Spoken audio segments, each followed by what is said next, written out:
Oh, you're being ridiculous. He's a professional football player. No, look, I'm not talking about killing the guy. I'm just talking about going up there with a group of dudes and intimidate him, maybe break his arm. You can't break Tom Brady's arm. Oh, yes, I can. No more Super Bowls for that pretty boy. Listen. Robert better not get in my face, because I'll drop that mother. What did you say? What the f*** did you just say? Bomberowski to the near side. What are you, a fucking lunatic? You and your mom are hillbillies. This is a house of learned doctors. I respect him as a coach, but I'll be damned if I allow someone to, But I'm gonna kick you repeatedly in the balls. You got long balls, man. Long balls. You got long-ass balls. You can't pick What off should I know? You know exactly what you've done, sir. That's bullshit. I'll say it again. It's bullshit. Nah, I'm just pissed off. Let me tell you something with absolute honesty and concern for your well-being. Tom Brady would kick your ass. You know, I was rude and inappropriate, and I just want to say I apologize. I'm sorry that anybody could be offended by something that we were just having fun with, and I enjoyed it, and we're going to continue to do it.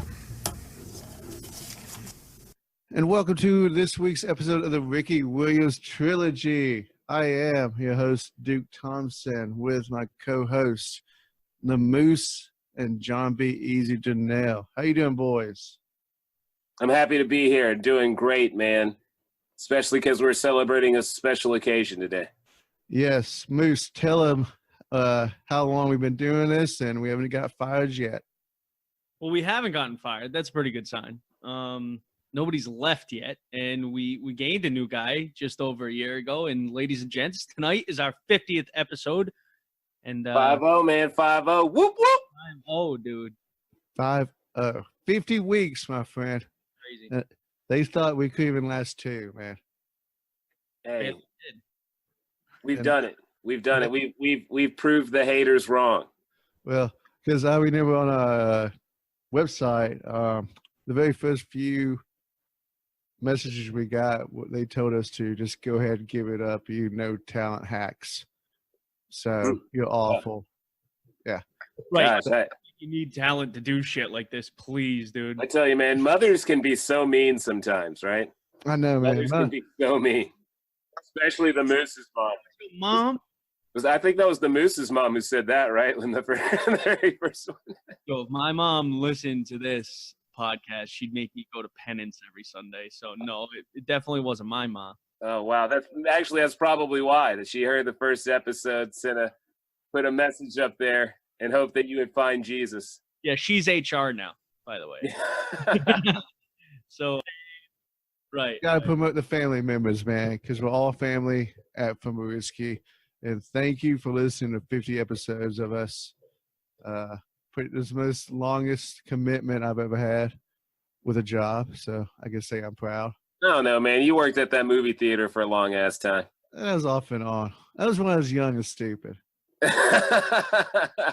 All right, man. Well, look, speaking of being stupid, Tyreek Hill is on the slate of conversation here today. He's not being intelligent with what he's been doing and behaving. And apparently there's some new stuff going on now about a text message that apparently had been sent from his fiance to him. Now, this text message says that she is the one that is abusing the child and that he had nothing to do with it because we're not trying to mess up his money. Well, here's what's interesting. The lawyer has sent this information to the NFL. Now, there is absolutely no proof that this text message actually came from his fiance. But there is actual proof that that audio is his ass talking about, you better be scared of me. So I don't know what the hell they're trying to pull. This is called a lawyer move from a man who's guilty. I believe that he just trying to, because look, classic, man, you got to discredit the other person who is trying to say you're the evil one. Even though you're on audio, my friends, saying you should fear me. Who says that, Moose? You should fear me. I would never say that to a woman, dude. Are you kidding me? He's talking about his kid. Well, and you shouldn't say that to a person in general, unless you're talking directly to your child and they've been very disobedient. You might have to be like, I'm going to strike the fear of God into you. You need to fear me. Maybe, I don't know. But not to somebody else when you're talking about the abuse that you're delivering to your child. No, you should never be using that term.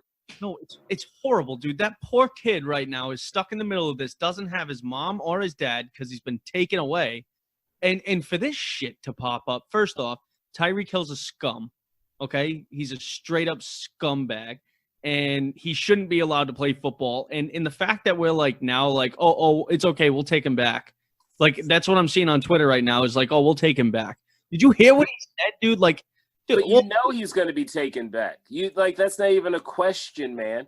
You know like, he's going to be taken back. And I get that. And I think a prime example of where that happened is Adrian Peterson. And it had me thinking that dude should have never been able to play again either. Dude, that's different. That is disciplined child that went overboard. This is rage. No, okay, but rage isn't putting whip marks near your kid's balls on his leg. First off, if I know you're the Irish Catholic, you're Irish Catholic, you got slapped around a little bit. I got slapped around a little bit as a kid. It was a different time. Yeah, we all got those licks. We got licks. Dude, listen, and I said the same thing at first, right? I was like, that's different. It's different. And I don't remember the photos, right? So I went back and I looked at the photos of Adrian Peterson's kids' legs, and they're absolutely abhorrent. It's not like leaving a kid's, a mark on your kid's back. Like, I understand. I know kids that got hit with pizza paddles, dude. I live near a ton of Italians out here. All right, their ass would be red and blistered, and they couldn't. I don't know if we can say that. I think we need to take that to HR.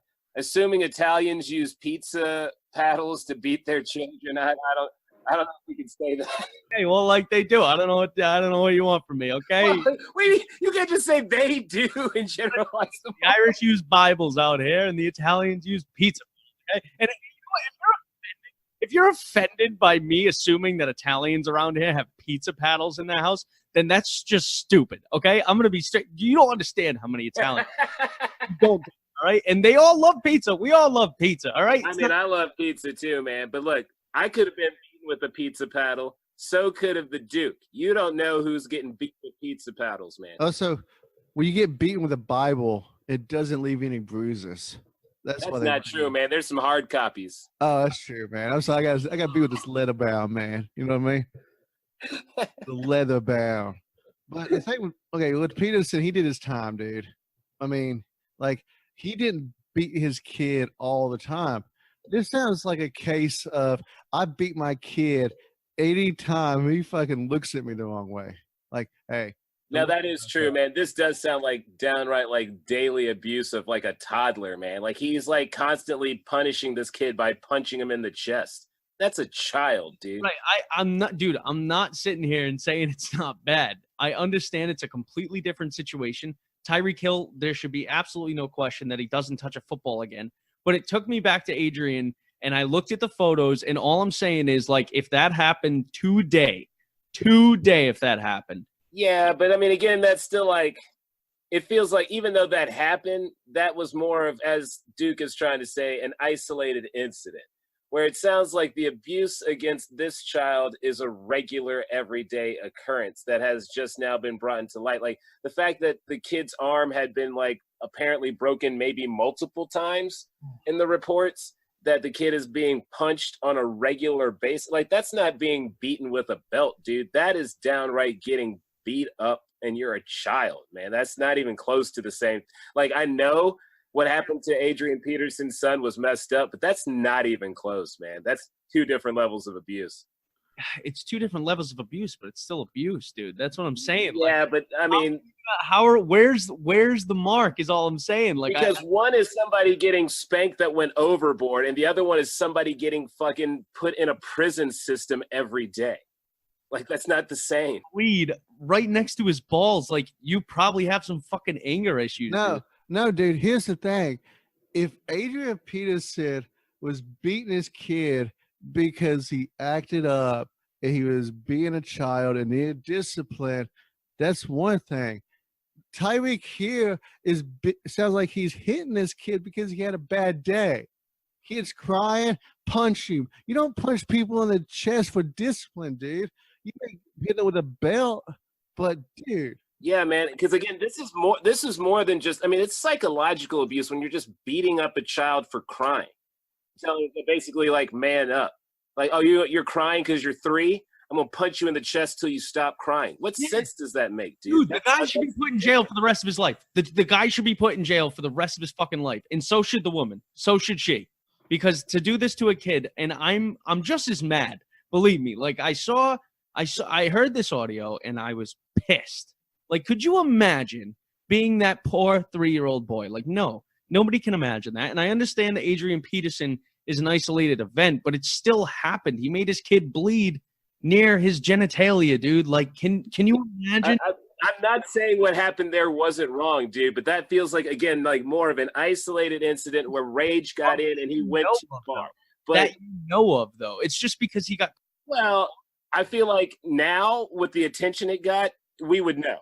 You know what I'm saying? We would know if there was more incidences of this. Okay, it wouldn't be hidden. When did this happen with Adrian Peterson? Was it 2009? A 10? No, dude. It was like 12, 13. Yeah, this was fairly recent. It was more recent than that. Like it was in the teens, if not, you know. Thinking like what if it came out? What if they came out with Adrian Peterson like with audio? Like I understand it. Well, shoot, if he came out now, no one would even care.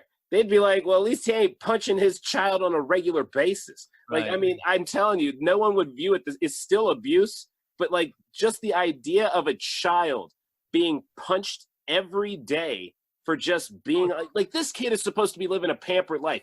His father is a millionaire. He's supposed to be like running around, playing with toys, and not even having a care in the world, like sleeping with his belly up to the sky like a cat that has no fear of a predator. Like that's what this kid's supposed to be living. Now he's getting punched around. That doesn't make any sense. It's awful, dude. Like we said last time, like you're a millionaire. What are you doing? Get a nanny and don't go near your kid. Like that's not love, right? Like that's obviously not love. I know it's definitely not love. That's clearly not love. I mean, it wasn't love when he was trying to punch the baby in the womb. It's sure in love now that he's punching the baby out of the womb. Was he? He did that? Yeah, dude, that was his initial. What? You don't know his initial thing? Dude, I thought he just assaulted a girl. I forgot she was pregnant, and it was his pregnant now fiance, then girlfriend, that he choked out and was punching her in the stomach to try to end that baby. That is what he did before he was drafted, and they still drafted his behind. So that's why I don't have any sympathy for the Chiefs. They knew what they were doing. Right. And we talked about this even last year we did when the whole Kareem Hunt thing happened, dude. We were talking about this, how Tyreek Hill should have been off the team already. And then this comes out. That dude should never touch a ball again. Do you remember when that fan was in Boston that threw the beer on him? Hell yeah. And he said that that fan should be prosecuted to the full extent of the law. They did. They charged the guy. Yeah. But I think if he's going to do that, then, yeah, this has to be full extent of the law. Also, I looked at the Peterson thing. You should tweet that out hard. See if you can get. You should be like full extent of the law, just like you wanted, Tyreek. Full extent. So where's Peterson, man? He was suspended in 2014 after being charged with felony child abuse, which were using a switch to spank his 4-year-old son. Peterson eventually pleaded no contest to reduce the charge to misdemeanor reckless assault. So he manned up. So it wasn't continuous. And also, too, he still has custody of his child. In fact, his article still says that he still uses a belt to discipline his kids. Yeah, he probably doesn't go overboard like he did that one time. But I'm just saying, like, I feel like that was, again, he went overboard one time. Like, he might have had too much steroid that week. Like, we don't know what he was on. Like, you know how he has to stay in shape. He might have blacked out. But not to say that it was right. But I mean, like, I could probably recall at least one time when my parents went overboard one time where it's like, dang, man, I ain't supposed to get beat like that. You know, so, like, it happens, dude. I'm not saying it's right, but it happens. No, so, I know. And I can't talk like I've been hit. Like, I think I got spanked once, man. Like, I got the eyes. I got the dirty old Irish eyes and the I'm going to take you to church Sunday look. But right, dude, I was probably beat within an inch of my life. Not that bad. But I mean, you know what I'm saying? Like, you know, you get punished. Whoops, so like I can see But I understand your point that there's absolutely a clear difference. Like right, yeah, dude. Because again, the other one is your caretaker beating you for legitimately no reason, just because you're alive, and that's a scary way to live through life. I just think at some point there's gonna be a fine line with the NFL where, like, if you get caught beating a girl or beating a child, you are never gonna be a professional football player. Like it's gonna come to that point. Well, if you're an offensive lineman, yeah, but if you are scoring points, it doesn't matter, dude. Like, if you are generating points and generating money, they don't care what you're doing. But if this was like a long snapper doing this, oh man, he's done. He's hella done. He will never work in the game again. Right. But you're talking about a wide receiver that's bringing in points and revenue. He's got a job within weeks. Weeks, dude. Weeks, man. Because you know what? At the end of the day, it's about that money, man. The only thing Ray Rice did was his actual video. That's what Tyreek Hill is probably going to get in trouble for, because there's actual audio of him saying this. And I mean, dude, if you look at his picture, hold up the picture, Adrian Peterson, and look at the picture, Tyreek Hill. You tell me who looks like they're going to beat their kid.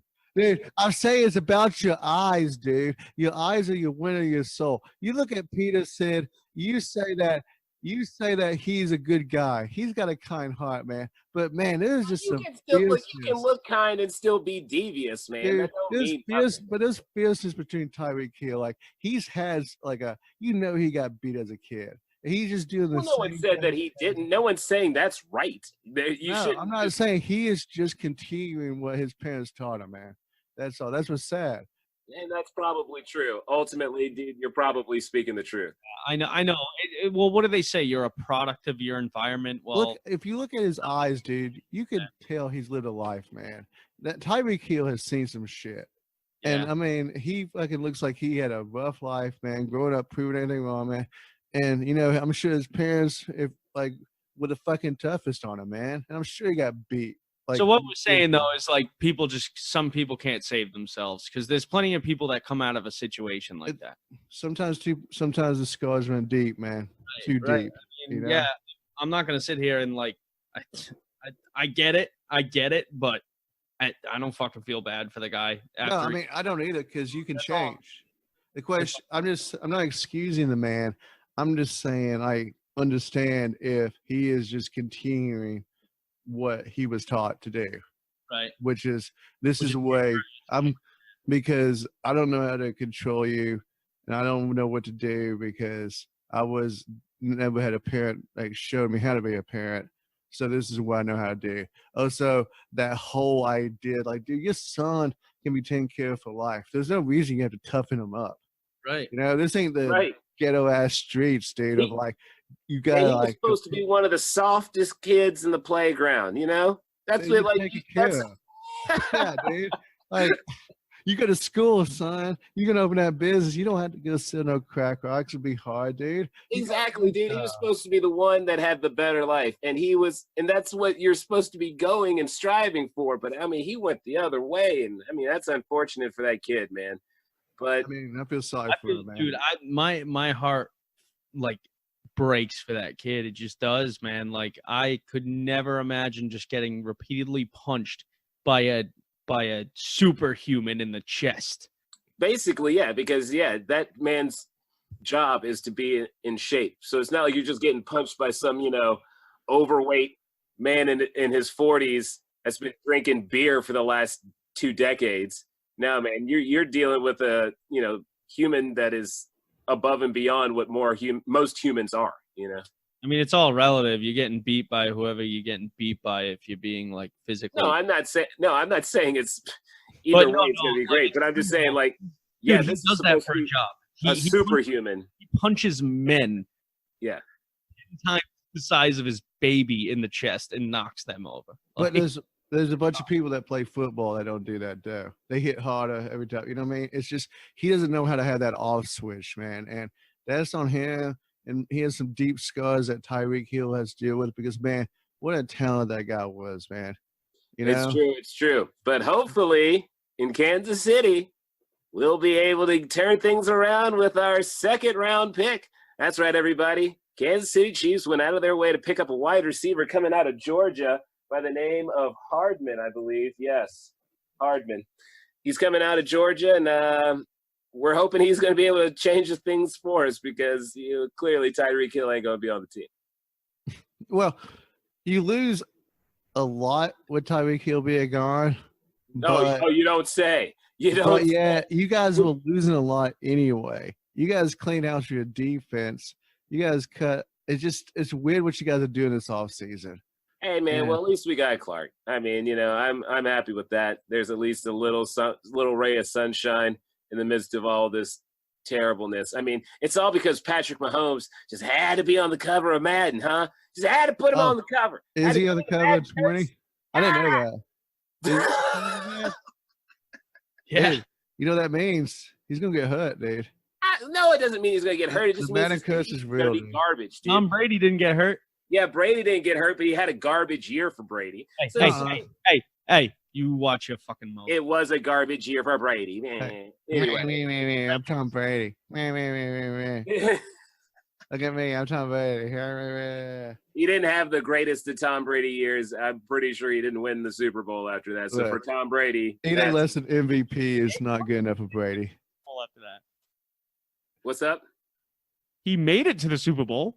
Yeah, but he didn't win it. So for Tom Brady, that's not a good. Was that? Okay. All right. We still went farther than anybody. Was it the Giants that year? No. Was it the Falcons? It was the goddamn Eagles. Oh, it was the Eagles. Hey, look, man, that was just a fluke, dude. Okay? Eagles, they've been around for so long. Eventually you're going to win something. They ain't going to win nothing ever again. So No, they are not. Well, Duke, how'd you feel about your draft, buddy, in your hometown, you and Beezy's hometown? You guys showed up, I'll tell you that. The hometown showed up. I mean, I'm excited for my hometown. That's the most, as I told Be Easy last week, the most the NFL is going to give to Nashville for prime time this year. So I'm glad that, we got a little bit. Hey, if y'all make it to the playoffs and win some games, they'll be. Oh, we will. Prime time. I was saying that was the most, until the playoffs. But I thought the way they had it set up was pretty cool. Right down there on the riverfront, right there next to the rock bottom. Live band behind the draft picks. Did you guys like that? The what? Well, never been done. There was going to be music accompaniment, dude. It's Music City. Right, but it was odd at first. I was like, "Is there a band behind them?" But I dug it, and they had to do it in Nashville, dude. I mean, it's the home. That's because Tim was playing. Tim McGraw played after the first night, and then Kenny Chesney made the next night. But I thought it was cool with the posters on the side too of the teams, where it looked like they were music posters, and each team had a different music poster. Shit, that was pretty cool. I love when Goodell got booed. I'm glad we're keeping that tradition going. Yeah, man, that's so savage. I mean, the man, even when he went out there, was it for? I think it was before your pick. He brought out some high school kids and something like that, the local kids from. No. He came out. He introduced it. Marcus Mariota came out, and then he was like, fuck you, Goodell. You mispronounced his name for the first time. At some point in time, maybe it was before somebody's pick. He brought out high school kids. Oh, they were booing him, and then they cheered immediately for the high school kids. Well, that's what they did. That's what they did last year in Dallas when the former players came out. I don't know who it was. It was some greats. Probably Jason Witten and a few others. I can't remember off the top of my head. And they booed the hell out of him. And he said, "Well, how can you boo these Cowboys greats?" And everyone was like, We're not booing them, you dumbass. We're booing you." And that was awesome. I'm glad we booed the Colts. Screw you, Colt fans. I'm out though. And Pat McPhee was awesome. That was the greatest draft pick in the history. I love Pat McPhee, though. He's great because he actually respects our team. He understands where we're going, and he understood that was friendly rivalry. That was because I would give a shout out to his podcast because this podcast is pretty funny. And I'm disappointed he could not get on to Monday Night Football this year because think that he could have done well with it. Damn, dude.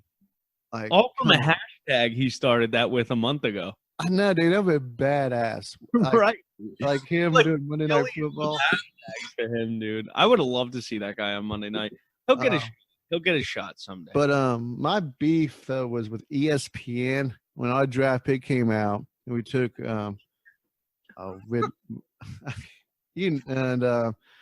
before they even played it. You need to know the name of the gentleman you drafted. I got a little. I used my medicine. His name is Jeffrey Simmons. Yes, Jeffrey Simmons. Coming out of Mississippi State. The number 19 overall pick. I was disappointed with it at first because I really wanted the tight ends. Those kids look incredible. And Yo, you know what's funny? Noah Fant, who's the kid we were talking about out of Iowa, went the next pick to the Bronx. Pick. But very next pick. Well, he's one of the two. The other guy got drafted earlier on. Yeah, he got picked way early. But so this young man comes out of the Tennessee Titans, man, and immediately, what does ESPN do? Well, we got some shocking news for you over here, Wingo guys. Yes, we need to show you this video. This video is intense, people. So please, blah blah blah blah blah. Just show the video for 4 minutes, man, and then read about all these people writing letters about how good of a man he is. Well, that's what y'all get for drafting him in the first round. If y'all look, no one was going to touch him. Should have picked him, dude. No one was going to touch him. No one was going to touch him in the first round. Nah, Patriots probably wouldn't have done it either. Honest with you though, Beezy, actually the Patriots would have, because then it would get some heat off Kraft. Right, right. And we were actually looking for a defensive tackle. But I did think he was going to go in the first round because I didn't see the video beforehand, but I knew about it. And I can't. You know what? I'm right. I can't believe they showed that. Because they were waiting. They were waiting. Dude, they were salivating for it. Like, they just wanted to go after this kid. And that's what made me so mad. It's like, he was in high school, and everybody's acting like, I understand the whole climate and everything of what Tyreek Hill, Ray Rice, and everything. Like, this is awful. But it's like a kid that made a high school mistake, and he almost screwed his life up. And if you watch the video of him crying, he's very, very, very appreciative of it. Amy Adams, the owner of the Titans, came out and supported him. Actually went down there to talk to him. So that one of the few women owners of the league came up there and said, yes, I believe in this kid.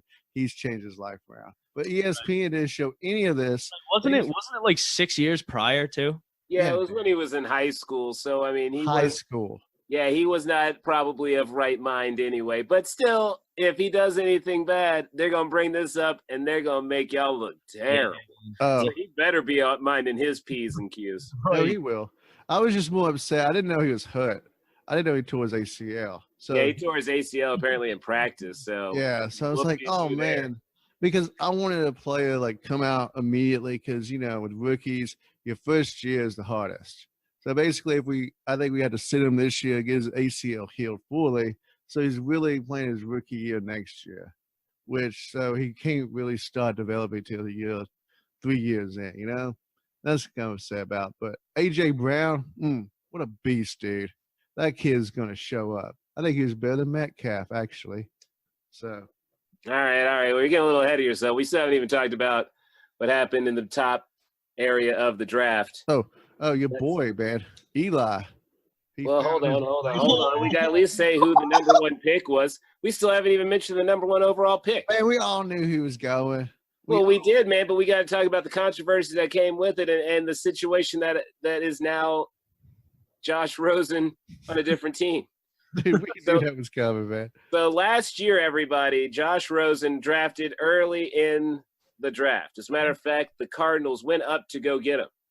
After being drafted, he immediately said that all of the teams ahead of them were fools, idiots, had made a mistake because he was the true number one. Well, he goes through a whole season and looks like a true number last place as far as quarterback ratings are concerned. Now, granted, he didn't have great wide receivers and the offensive line was trash, but even still, he did not have a very good year. Did not look like he was the one that was going to change the Cardinals. So the Cardinals, having the very very first pick, because he did so well, they had the number 1 pick. They decided to go with the quarterback again, very next year, with Kyler Murray coming out of Oklahoma. So then they ship off Rosen for a 2nd-round pick to Miami. And, I mean, out of all of this, dude, Miami's sitting pretty. Like, come on, dude. They got a apparently 1st-round caliber quarterback for a 2nd-round pick. So that's not bad. And a 5th for next Well, year. that too. Well, I mean, no one cares about that. Hey, I'm out 5th. The Patriots would, but no one else. Damn right we would. Damn right we would. But here's the thing with Rosen, man. I feel bad for him. Because when he got to Miami, the Dolphins general manager, Chris Gill, told the Monday morning quarterback that trading for Rosen wouldn't preclude Miami from drafting Rosen?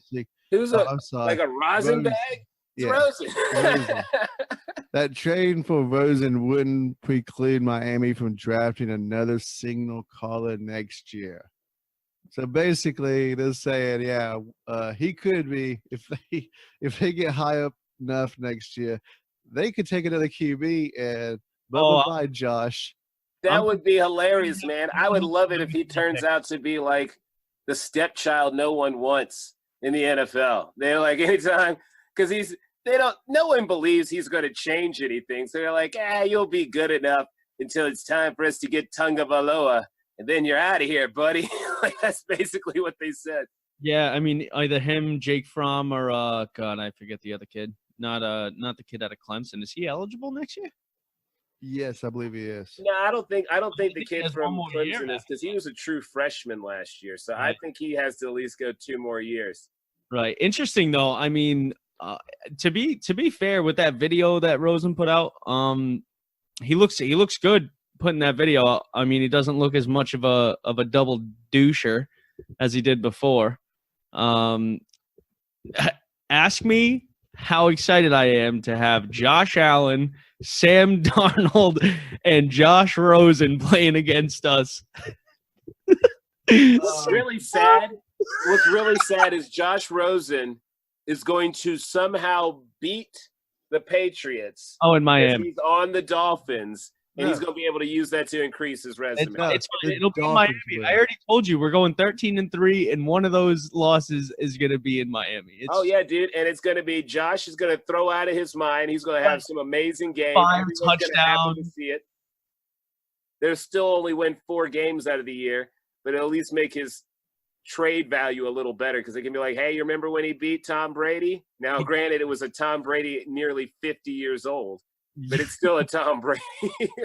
Well, Tom Brady certainly was excited after the draft. For the first time in the Belichick era, boys, we drafted a wide receiver that I've never heard of in the first round. Wow, dude. Now, here's what's interesting. You know, I've always harped on you guys being racist, and you guys probably still are. But the fact that you went out to get a wide receiver that I believe has an apostrophe in his name, I knew immediately he was not a white man, and that y'all had found a brother. Yo, that's funny, but also so terribly, terribly true. But yeah, N'Keal Harry, man, like, what a cool story he has. Have you guys heard anything about like where he's from, or like apparently his mom like sent him to the United States to live with his grandma when he was 4 years old from Africa, and he's been here since. And this past year was the first time she's seen him play football. And he gets to play on the biggest stage in the world with possibly the best team in the last 15, well, not possibly, probably the best team in the last, 2 decades. It's just, it's a really cool story. And I mean, it is nice that he gets to receive balls from Tom Brady. The boy, he has had a very nice life now. I mean, I don't know what it was before he was sent over here to America, but at least now things are looking good for him. I'm excited for him, dude. Like, it was a really cool pick. I love when we take guys that I'm not expecting us to take. Like, I thought we were going to take a tight end or a defensive line. If one of those white tight ends fell down there, y'all would have got it. Y'all would have taken one of the Iowa boys. I don't even trip. But one of the Iowa guys was black. Well, I'm sorry. The white one of the two. Oh yeah, him. Well, Matt Patricia took him. So exactly, yeah. Continuing the trend in Detroit. Yeah, exactly. Carrying on the Patriot way. No. Oh, you mean like how the Bill O'Brien carried on the Patriot way down in Texas to mediocrity? Yeah. Well, he drafted a black quarterback though. So. Well, and he's gonna get him killed, so it doesn't matter. Good grief. Well, yes.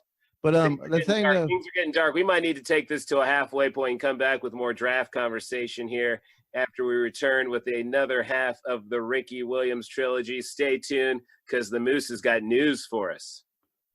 Let's get it. Let's get it. Yo, bees have.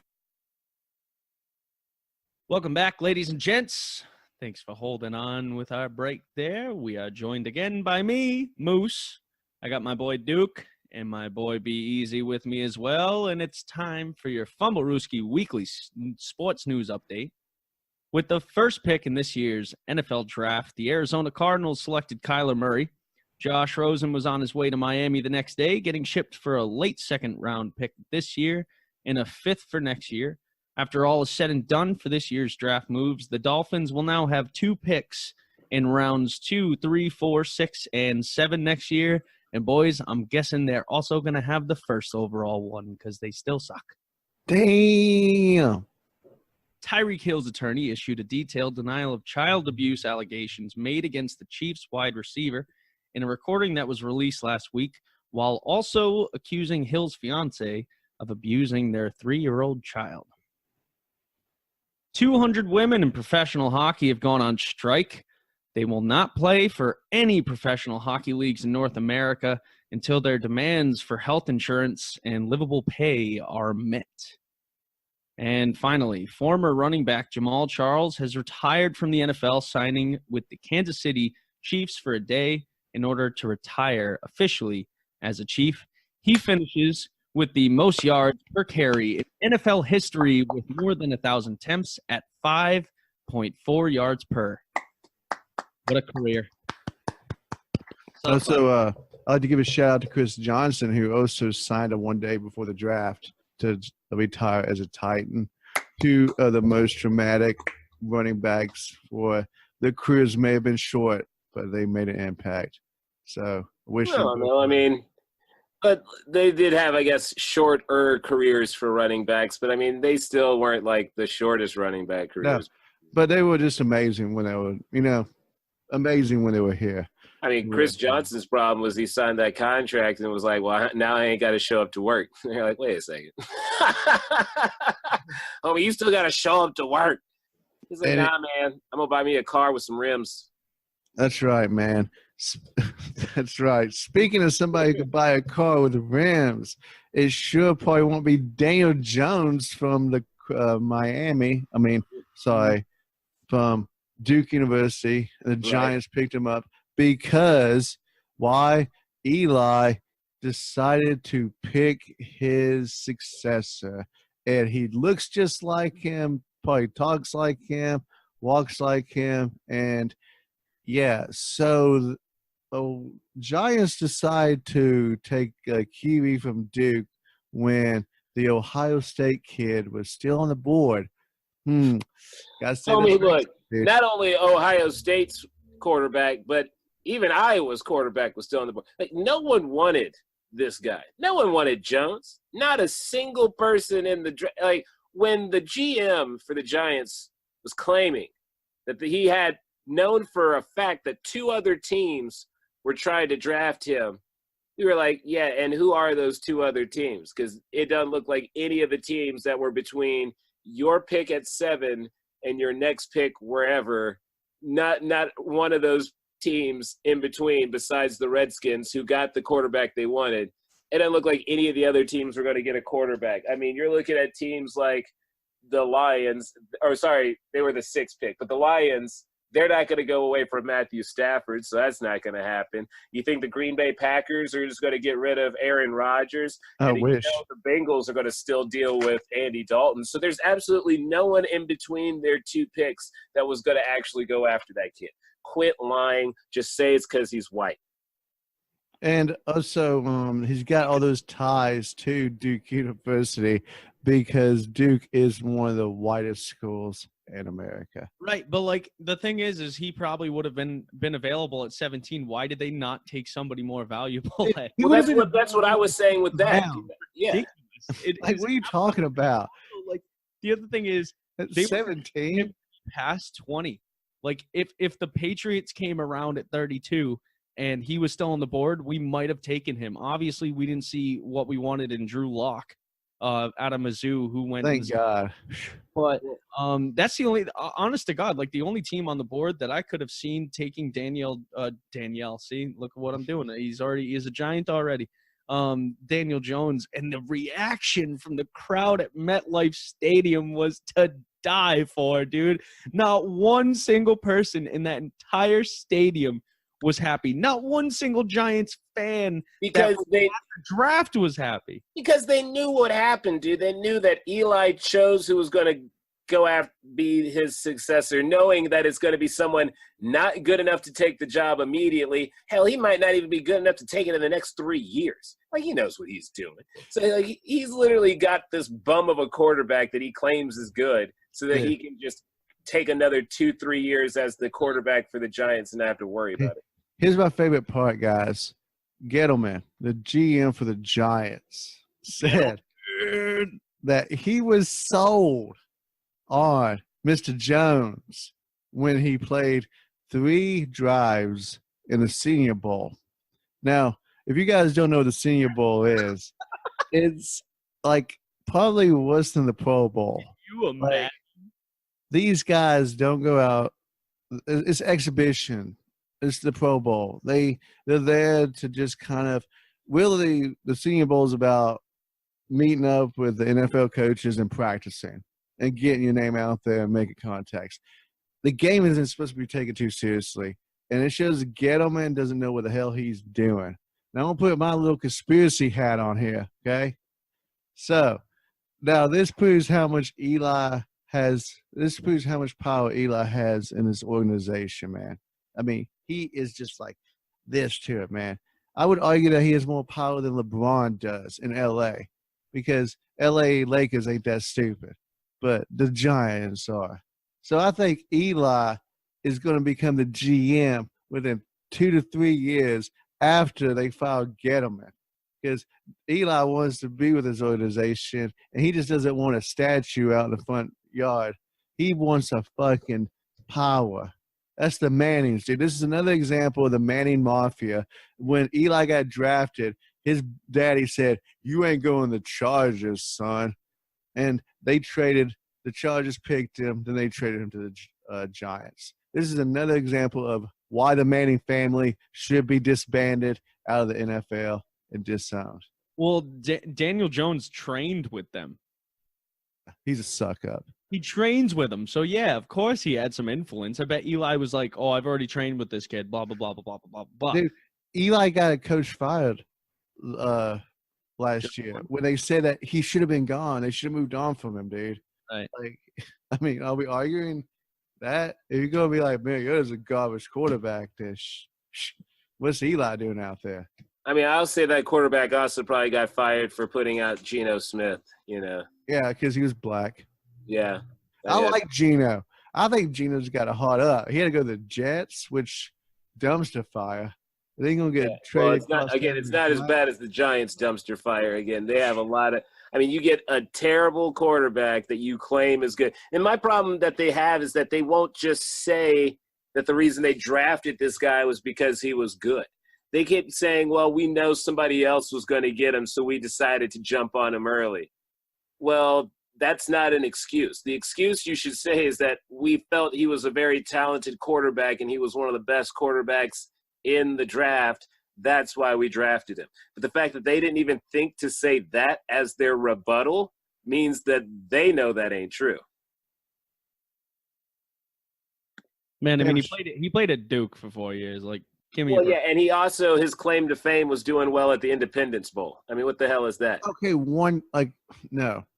What's the Independence Bowl? Like that's not even a bowl that happens after Christmas. You gotta be ashamed of yourself. Well, that's one that happens on Christmas. Yeah, That was before Christmas, isn't it? Like right after the last game, the very I don't know, first dude. bowl game. It's definitely early on. It's definitely early on in the bowl season. It's not a bowl game that's reputable. It's not the Sugar Bowl.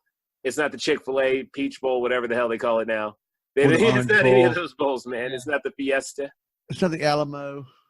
Yeah, man. Like there's certain bowls that you're like, all right, well that's a legitimate bowl.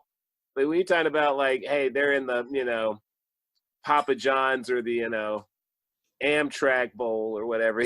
Like those aren't the ones that people are like, oh yeah, that's a good bowl. The random .com bowl that nobody's heard of. Yeah, there was GoDaddy for a little while, and then GoDaddy for a while. I think it's now Pornhub. It's crazy though, right? I mean, you got a guy in Dwayne Haskins who played only 2 years at Ohio State. He got 54 touchdowns and 9 interceptions. Had a 9.1 yards per attempt. Almost as many yards as Daniel Jones had in 3 years. It's just ridiculous. In a 70%, man, of his passes were caught. In football, in college football, that's not easy to do.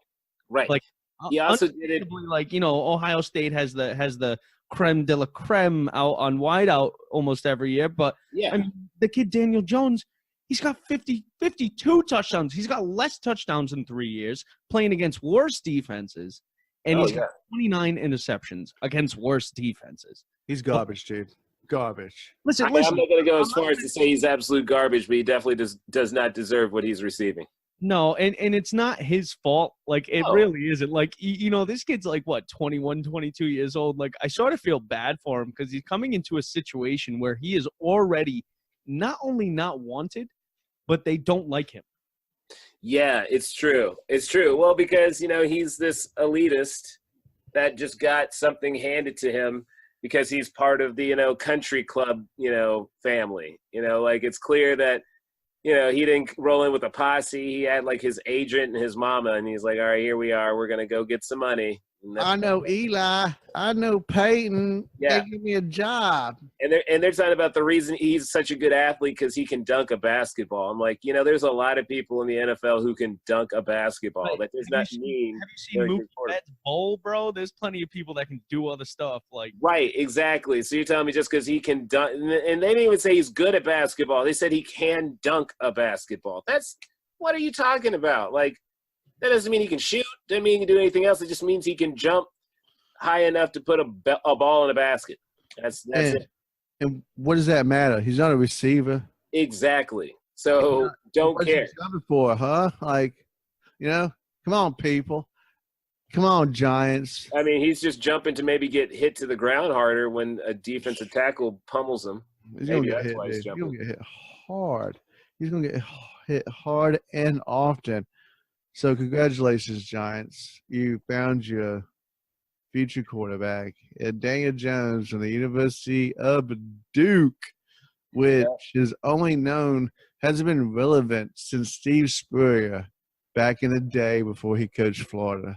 It actually brought that team to a respectable bowl game.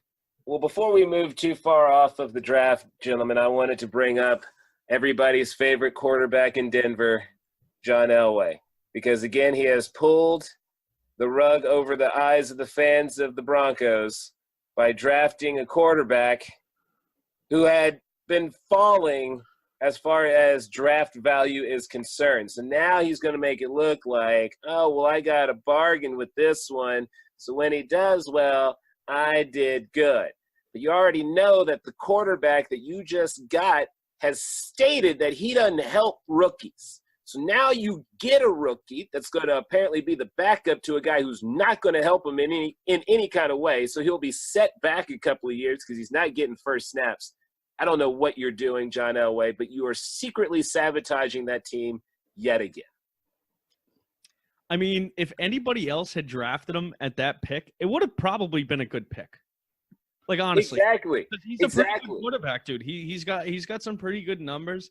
I remember his percentage being down, his pass percentage, but I know his yards are up. So, there's give and take with that. And he's got like almost something like 100 touchdowns. So that's impressive. So anybody else, right? Though, like if any other team took him there. I wouldn't even question if it was any other team, but it's a team that literally just picked up Flacco, who's stated that he's not going to help somebody take his job. So now you have sent this guy over there to not learn anything, and he will get no first-team snaps. He's literally just going to sit there for years. Well, I think Flacco needs to know his role and shut his mouth. I mean, the man ain't going to be playing for 5 more years. John Elway said, you're going to come in, or you're going to make me look better because you're just going to suck. And then, we'll get this mediocre quarterback and try to build a defense around him like we did for Peyton so that no quarterback can take my glory that I am John Elway. Because, yeah, John, you lucked out and won 2 Super Bowls at the end of your career with TD running the ball for you. You almost finished like whatever his name is. Dan Marino. Dan Marino. Only he didn't win a thing. He didn't. John Elway was that close, man. That close to not being another Dan Marino. So, congratulations, Broncos. Elway, dude, I can't stand that guy. I felt so bad for that kid when he got drafted. Like, he was all happy. I'm like, dude, your career's done. You're done. You're done. You're done. Sorry, Drew. Unless Elway believes in you and takes you into the ring and says, hey, I believe in you, son, which I don't think is going to happen. No, it's not going to happen because John Elway, again, doesn't want a quarterback to ever be better than him while he's still alive and breathing, at least not one wearing the Denver Broncos uniform. There was also an interesting thing done in the draft with the Raiders picking everybody from Clemson that they possibly could find. Dude. I mean, is that laziness? Is that just like you just only watched their one game against Alabama? Like, I don't understand. That's Gruden for you. I'm Gruden. Look at me. I'm Chucky. I'm playing a 4D chess over here. But, I mean, like, most of the players he got dude from Alabama, a couple of people from Clemson, like one being a wide receiver that apparently has the smallest arms and smallest hands of any wide receiver in the world. Yeah, Hunter Renfro. Yeah. The smallest hands and we arms. would pick up that little white boy. Yeah, exactly. Like, apparently he has the tiniest little arms and hands. Like, that's crazy that they – like, I mean, that just sounds like someone's trying to ruin your draft stock. Like, that doesn't make any sense. Like, who says that about anybody? They got tiny arms and hands. Like, that's ridiculous. Oh, man. I mean, it is a thing for these guys, though. Like, they analyze. No, I know it's that, but I mean, I've never heard anybody be like, and there have been small people. I mean, like, you telling me Wes Welker had the longest arms and hands of anybody out there? Well, he might have some big. His arms did look freakishly long, but I know Eric Decker's arms. Those little tiny arms that he kept close to his body. I know he didn't have the longest arms. I never heard anybody. Little dinosaur arms, man. Like, right. I never heard in anybody ever talk about him having the tiniest little arms, but he did. I hate Eric Decker with my life, dude. That guy was supposed to be somebody. He just come in here and took $3 million from us for nothing, dude. For absolutely nothing. It's fantastic. He was awful. I saw balls hit him in the chest. And he's like, what? That's Mariota's fault. What do you want him to do? Can you hand you the damn ball and be like, here you go, man. Screw you, Eric Decker. Yeah, he is bad. Like, he's only as good as the quarterback that's throwing him the ball. And that was obvious because when he wasn't getting the balls from Peyton Manning anymore, his career turned into nothing. Yeah, even though when you hit him in the chest, like bam, bam, bam. I mean, like I said, the guy was for a payday. He was in his career. I mean, he tried to go for the Patriots after us, and the Patriots are like, yeah. That was like a practice. You know what, too? We gave him $75,000 for that bullshit, too. See, that's what I'm talking about. He took $75,000 from you, man. This man is just stealing money around NFL leagues or NFL teams throughout the league. It's true. It's true. Well, let me ask you guys, because, as much as we've touched on the top 10, how do you guys feel like your teams did? Is there anything that, you would have gone after differently? Or, like, Duke, how do you feel? I just want to say I trust the process. I was a little upset because in the beginning I didn't want the tight end, but with your text messages, you're right. Trust the process. I trust my GM, John Robinson. I believe he did make the right choice. I was really excited about A.J. Brown. I think he's as good as a Metcalf, more productive. I'm really excited about the defensive ends we got. I think that we're doing what the Patriots do is we don't find the most talented guys. We find the right guys and build them up. You know, like everybody on that team, all the draft picks look to me, they got the same mentality, the same mindset, that they'll buy into the team, you know, because you don't build championships by paying people. That's for truth. Build championships to draft and building up a farm league, man. And I'm excited. I'm just more upset that I didn't know a first-round pick and a tore ACL, but he'll be redshirting this year, which sucks. So, but other than that, Who was your favorite pick, AJ Brown? AJ, just because I feel like you just said redshirted. I don't think you can redshirt in the NFL. Well, you can put him on the PUP list, unable to perform list, whatever. I know what you mean, but like, yeah, he's gonna basically be taken off the official roster. So why? Else. I mean, because they say he can come back in December, but it's kind of like, what's the point? He's not going to be. Yeah. He's not going to be NFL ready. You know. No. And he has. Think about. I watched footage on him. He has bad technique. And I think that's because the coaches down in Mississippi didn't really know how to use him. They were just more like, "Hey, you're a big guy. Just fucking run through everybody." You know, that's all you gotta do. Just slap people around. I think with Vrabel, it would really get in his face and teach him really good techniques with his hands to become a dominant defensive end. So I'm excited about that. AJ was probably our best pickup. That was a steal. Have you seen the pictures of him with Metcalf with the shirts off? I mean, that makes me. So we'll see how long Metcalf's body handles up. You know, we'll see. But especially, you know, Doug Baldwin's not playing. Oh, is he retiring? And he said, from everything I've read and heard, even over there on in sports radio in Seattle, is saying, you know, because of the amount of injuries he's had in the last, you know, 2 seasons, but you know, his whole career, as far as I'm concerned, he's probably not going to be able to play. So pretty sad news for Seattle, man. I mean, Doug Baldwin's an absolute hero for Russ Wilson. He's probably one of the main reasons that Russ Wilson has, you know, gotten that paycheck. Yeah, exactly. He's the reason he's getting paid.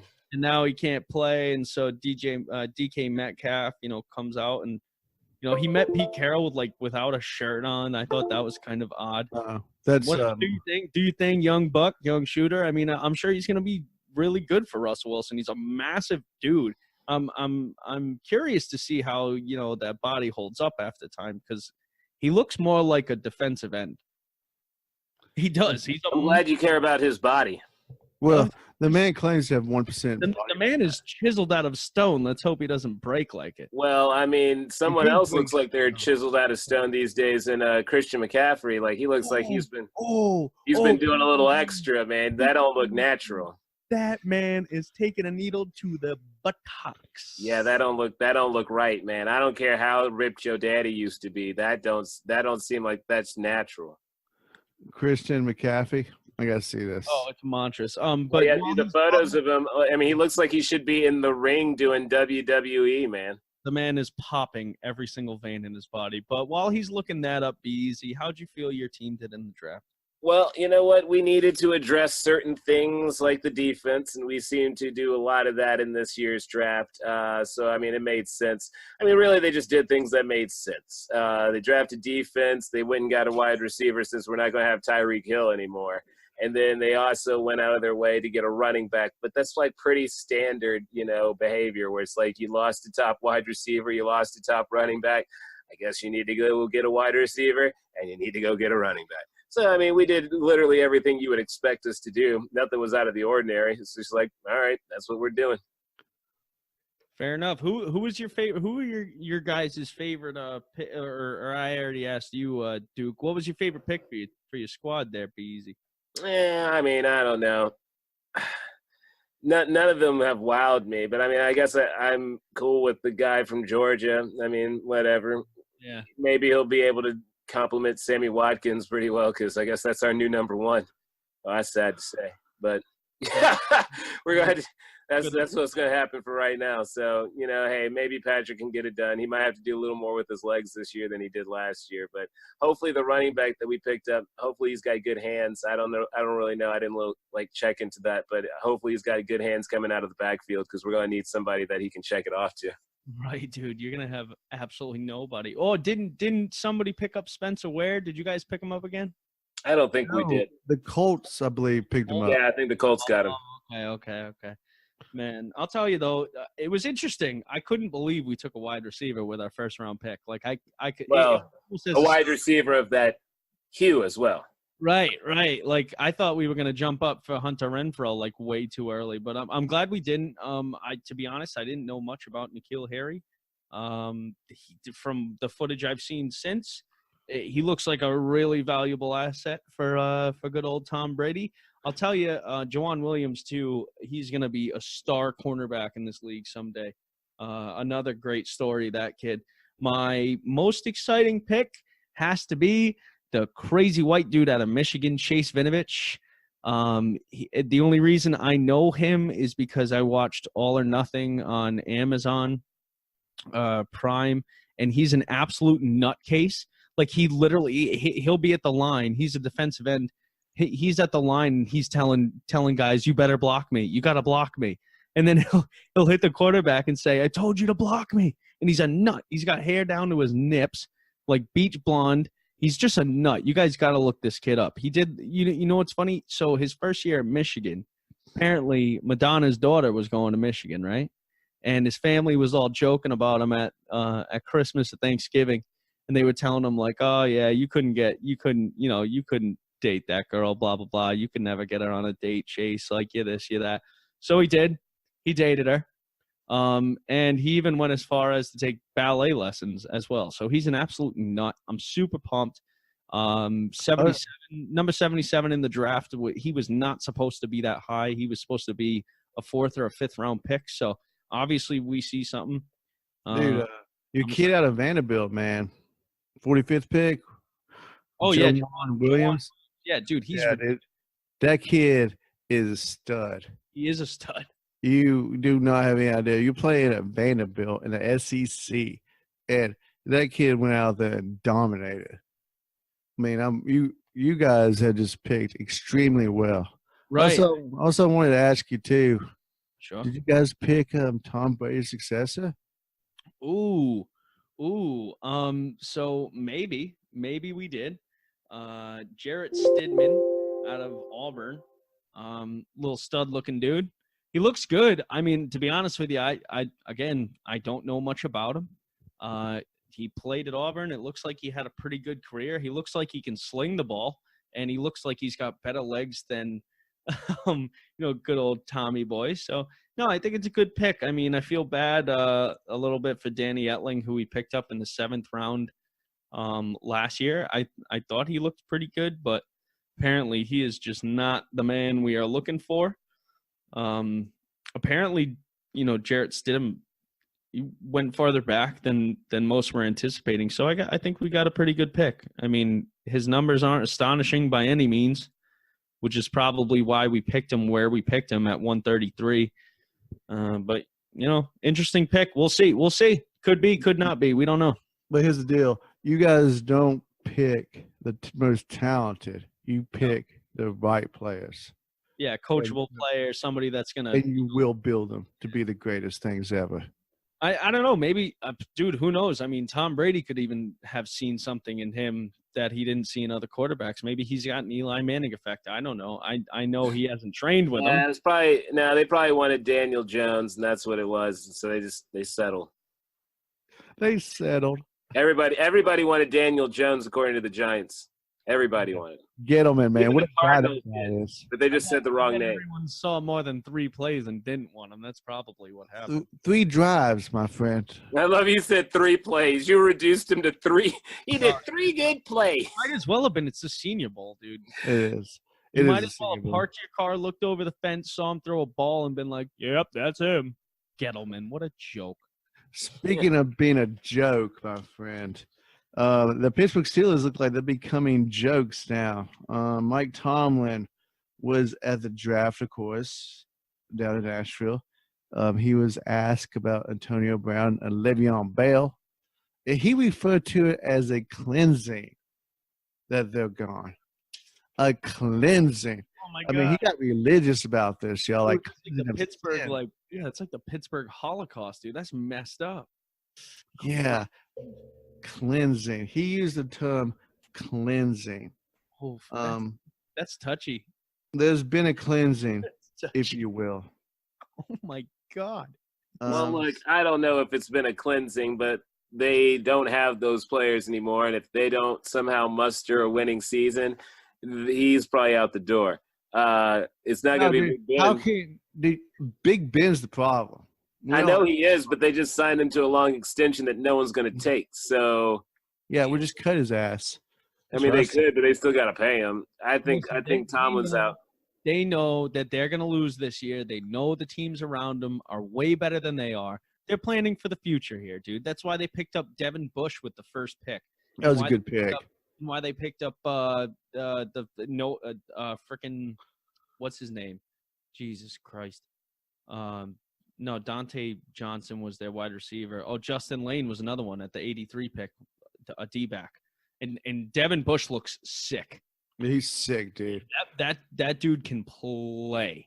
Although I don't know what the hell he was wearing. I couldn't figure that out. You could I'm like, I believe nobody questioned that. Like, it looked like it was like some kind of sling or something, and then like some kind of like holes. It looked like a leather strap. Yeah, A large. I don't know what it was. And then he was shirtless underneath, and then like had no socks with his dress shoes, which is like, okay. Well, the no socks with dress shoes, that's boat life, man. That's boat boating. life. Dude, that's yacht living, so I can understand that. He's getting ready for that money. The rest of the all that yacht in Pittsburgh, all that dude, hey, they got water. I mean, Three Rivers, or it used to be Three Rivers, but I guess it's now PNC. Oh wait, no, it is Three Rivers for the Steelers, isn't it? It was Three Rivers Stadium back in the day when we were growing up. Yeah. Right, exactly. So like, yeah, they did have Three Rivers. So there's places to yacht. Yeah, they're at Heinz now, but that's what I'm saying. Like, I thought it was the Pirates at first, but then maybe they shared it with them. But I know the Steelers were at Three Rivers. So like, look, come on, there's water. You can yacht. Rivers, my friend. Good for you, Devin Bush. You go spend $10 million on that yacht.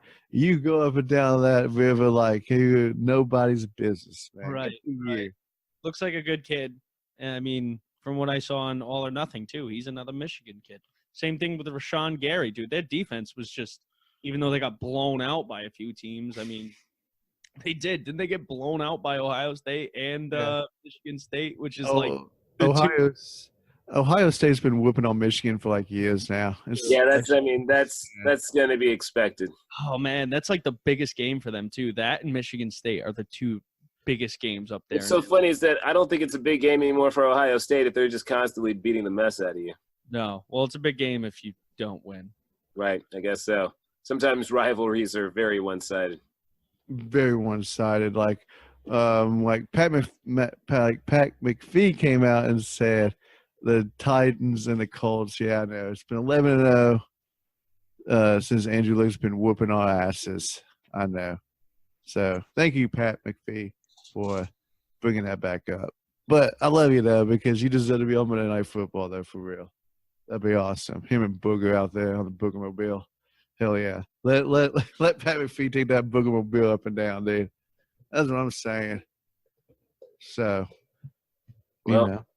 I guess. Do we have any puppy dogs and other things of the week? Yes, I do. I got the good guy of the week, number 34 award for being Ricky Williams. And then I also do have a couple of puppy dogs this week. Well, let me start off with what was fun. If I can find my notes here, I was going through my paper like an old man because I wrote it down. But my first one, well, actually, I got a couple of 34 awards. My first one goes to my hometown, Nashville, for hosting the draft. Thank you for putting on a good show. Everybody, all the analysts, everybody who went there had no bad stories about it. They said it was awesome. They said that they wish that the draft was there more often. As John and I know, when you just go down there on Broadway, it's just one big party. So they set the stage up perfectly. Incredible experience. I think it represented the city well. And I also like Mariota coming out on the first with Goodell and him stepping back as Goodell get booed and like, yeah, I ain't going to do that. So, and then my other one goes to Ezekiel Elliott. If you haven't seen the video, he's at the Dallas Star game. He's comforting the kid after the kid gets hit by a puck. Good for you, Ezekiel Elliott. Sitting with the fans, you know, being with the real people and not sitting up there in a skybox like you're a rich motherfucker. You're with the fans. Good for you, Ezekiel Elliott. Appreciate that, man. My puppy dog of the week goes to Pete Carroll. Why the hell are you going to take your shirt off? Because you feel intimidated by a 20. Hey, don't shame that man. I want to stay in your lane, Pete. Stay in your lane. You're a 60-something-year-old man. Just chew that gum. Dude, he's like 74, isn't he? I don't know how old he is. He's like 80, as far as I know. But you shouldn't be taking off your shirt past 50. Trying to compare it to a man that has 1% body fat. That train has left, Pete. That train left 30, 40 years ago. That boy wasn't even born yet. Okay? So, let it go, Pete. His parents might not even have been born yet, dude. He's 67. He's old, man. Old, dude. Old. And You know what? Not for nothing, Duke. If my body looks like that at 67, I'm not going to wear a shirt ever. Wow. So, I'm just saying, dude. I mean, I'm just saying. Sounds like a threat, man. That sounds like a threat. Then my other one goes to Jason Smith of saying idiotic crap that I don't know how he's got a radio show. I enjoy him, but what do you say? He goes that the Alabama quarterback is coming out next year, Tua, and people claiming already that teams should go ahead and tank for him. Jason Smith was claiming that week 6, these are the teams that would be tanking for Tua: the Bengals, the Bucks, the Raiders, the Titans, the Lions, the Vikings, Broncos, Jags, and Dolphins. Oh, he went after everybody. That's most of the league, man. That's a lot of the league. So basically, he's saying that my team has no pride, coming from 9-7 wins to tank after week 6, because I guess he sees us getting our ass kicked for 6 straight weeks. I mean, I don't know if he's wrong. Oh, he is wrong, John. He is wrong. Because we'll see. The only time will tell. Speaking of, before we leave, we were talking about predicting each other's records. Right. Yes. So I know what mine is, John. Moose. Let's start with Moose, since he is the defending Super Bowl champion. What do you see? What I think everyone's record's going to be? Well, I guess first start off with your team, and then I guess you can go around the horn with our teams afterwards. All right. Well, after a very successful draft, I am not going to move up for my spot because that would be awfully, awfully optimistic. I'm going to stick with my record, and I'm going to say we're going to go 13-3. Damn, 13-3. Must be nice. Must be nice. Well, what do you think we're gonna go? I think you're going to at least win 11 games. I mean, that's just a guarantee. Wow. Yeah. I mean, I was probably going to say 12-4 myself for them. I mean, the schedule's pretty weak. You're bound to lose a few games, especially early in the season, because that's kind of how y'all work for some reason. That's the Patriot way. It's the Patriot way. So after that, you guys will win, and then you'll win all through the playoffs and blah, blah, blah. But either way, I at least assume it'll be 12-4 to just probably get you into the postseason. I agree with him. I go 12-4. You lose at least one game that you ain't supposed to lose. Maybe it'll probably be to the Dolphins. To Miami, yeah. All right. Well, Now that we've got our predictions for that team, let's go over to the Tennessee Titans, a team that is very well loved by the Duke. Oh, we gonna hurt your feelings now, dude. You ain't gonna hurt my feelings, man, because I understand. I had epiphany about everything. Is that people are scared, man? I don't know who is. That's fine. You can. Wearing slippers. They wearing slippers down there. I don't hear any footsteps, son. You don't have to hear footsteps, man, to get your throat cut, man. I'm just saying. Good grief. Whoa. That is grave assault. I'm just saying.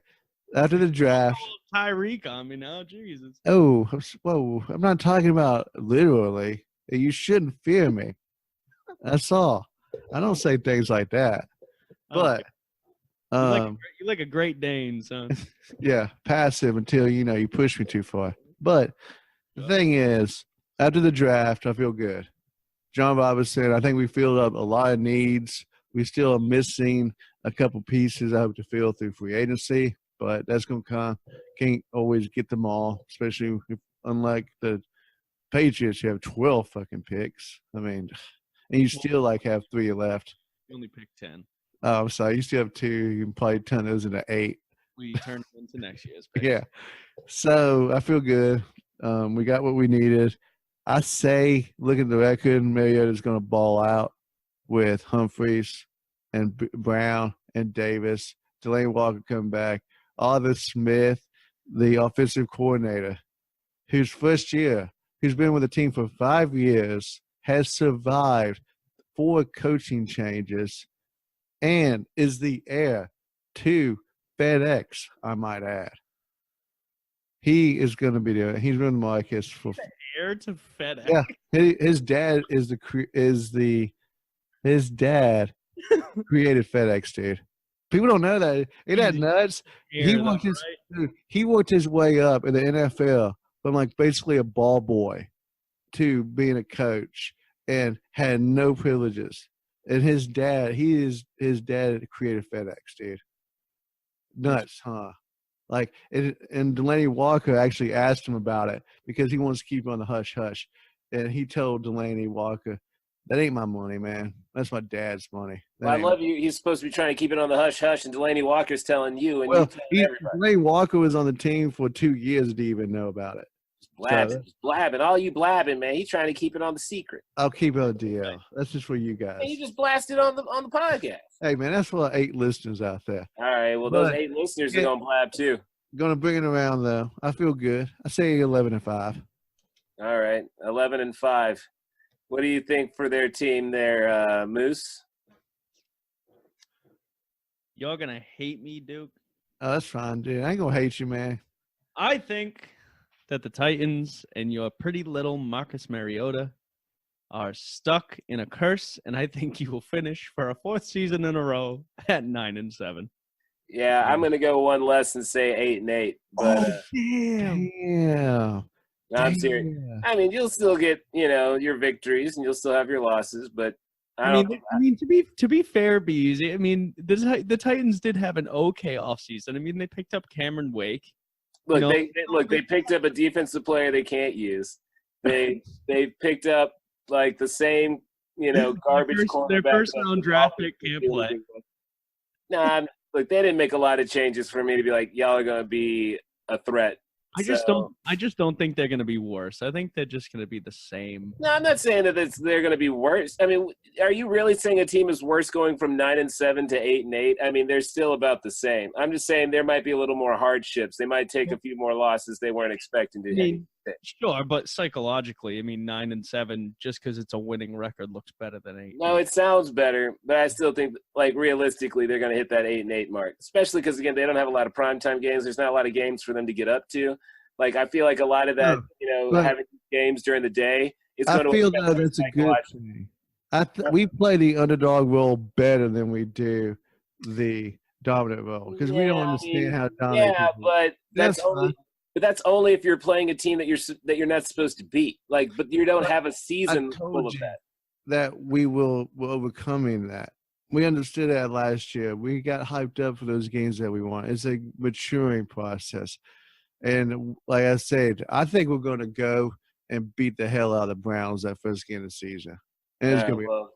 We'll time slap will back tell. to Mayfield out like the little bitch that he is. That's right, baby. Time will tell. It's time for us to go over to the Chiefs now. Chiefs Yeah. are going 9-7 straight up. Yeah, dude. I mean, I was probably going to say the same. Because I'm a fan, I'm going to say 10-6. But 9-7 doesn't sound too far off, dude. If you tell me we go 5-11 this year, I'm not surprised. Like, we are definitely a shell of the team that we were the last year. I mean, we should have definitely tried to get that chip while we had the chance, because I ain't looking good anytime. Yeah.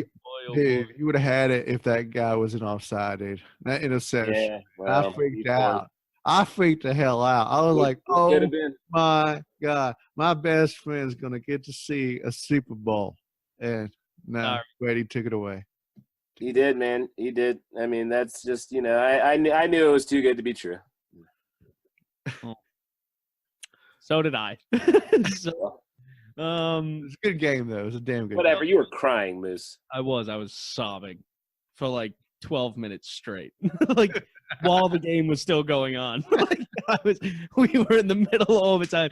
He intercepted that, and I dropped. I was like, this cannot end like this, dude. Like every chance we get to the AFC Championship, which is often, like, I always have in the back of my mind, like, this could be Tom Brady's last. Because he's old. This could be Bill's last. But anyhow, before we get into that whole sob story, I think the Chiefs are going to do okay. I don't see how their division around them really got that much better. So I'm going to have to agree with Be Easy here. I'm going to go with them being 10-6. I really want to say 9-7, but I just don't think that their competition for 6 games. Like, I think they can win 6 games, for sure. And I'm sure there's other games they can definitely win. So I'm gonna go with 10-6. I'm sticking with it. 9-7, and one of those losses will be to the Titans. All right. Calm down. That's one of the victories I made sure we had when I said the 10-6. All right, everybody. Well, that was yet another week of the Ricky Williams Trilogy. Make sure you follow us on all many forms of the social media. Find us on Instagram, find us on Facebook, find us on Twitter. Also, you can find us through Fumblerooski Sports, which is the big blanket that covers a lot of different things like the Ricky Williams Trilogy, as well as Money Mouth, which will be kicking up here soon again, because it's time to gamble on baseball, which means we're losing money. Now, is there anything else you'd like to say before we head out, Duke or the Moose? Yes, I would like to give a shout out. Please follow us all over the place. We're back on YouTube.